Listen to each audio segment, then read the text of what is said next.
All right, so I'm going to be interviewing my mother here on the questions for the travel project. So the first question is, what is the furthest place you have traveled, and why did you enjoy this experience? And just talk to us a bit more about it.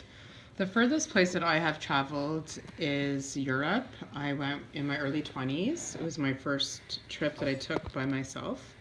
And I backpacked through Europe. And I cleared my bank account, my savings. And it was very enjoyable because it was the first time I was without my family. I went with a friend of mine. And we went to England, we went to Amsterdam, we went to France, Italy, and Greece. And we explored every country. And we went to the sites and we ate their food. And we went to lots of museums and lots of churches.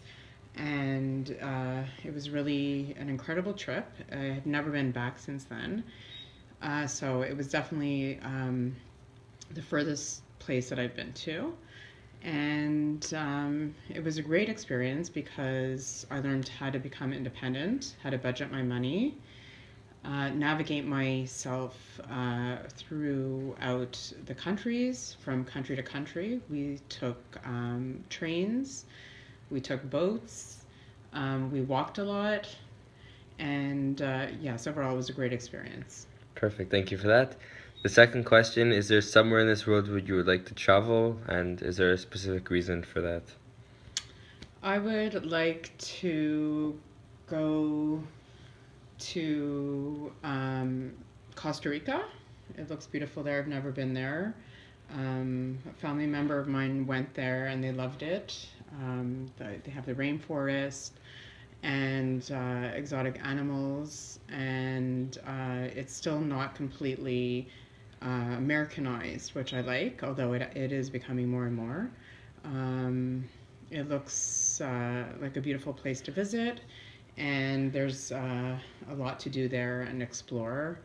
And that is somewhere where I would love to go with my family and explore the territory and the culture and the food and just to go there because I've never been there before.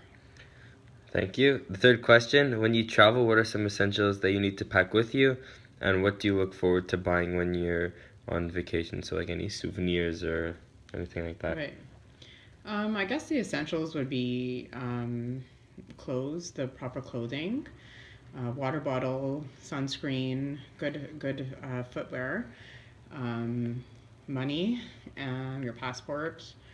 And when I go away, I like to pick up a souvenir, something that is local. It doesn't have to be expensive, and something just to have a memory of the trip. So I like to pick up a piece of art or a piece of costume jewelry, something that I could look back on and have a memory of my trip. Perfect. The fourth question, would you rather travel in a large group with friends, alone, or your family? And what are the pros and cons to some of them, or have you done some of them in the past, and which one do you like better or not? I have traveled with my family and my children, although we haven't taken a family trip, all of us together, recently. So I definitely would love to take a nice trip with my family before my family moves out. The pros would definitely be that it would be a bonding experience without all the electronics that we have. So it would just be family time. The cons would be that it's not as relaxing with your family necessarily than if you're like alone with your husband or with a friend. But that is something that I would really want to do, is to be with my family and just to have some family time away from our hectic schedule and our constant um, technological gadgets. Perfect, thank you. And the final question, if you plan a trip, do you take into account booking a hotel, food, and all that other stuff? Or do you just prefer going on a trip and knowing where your hotels are, but you plan all the activities day by day? I definitely think that when you go away, you have to have, your hotel booked, and know that there's food around. I personally like to go to a place and try the local food, and not always plan everything out. And sometimes just like find food on the street. Sometimes have a nice meal that's more local, and so I or and maybe book like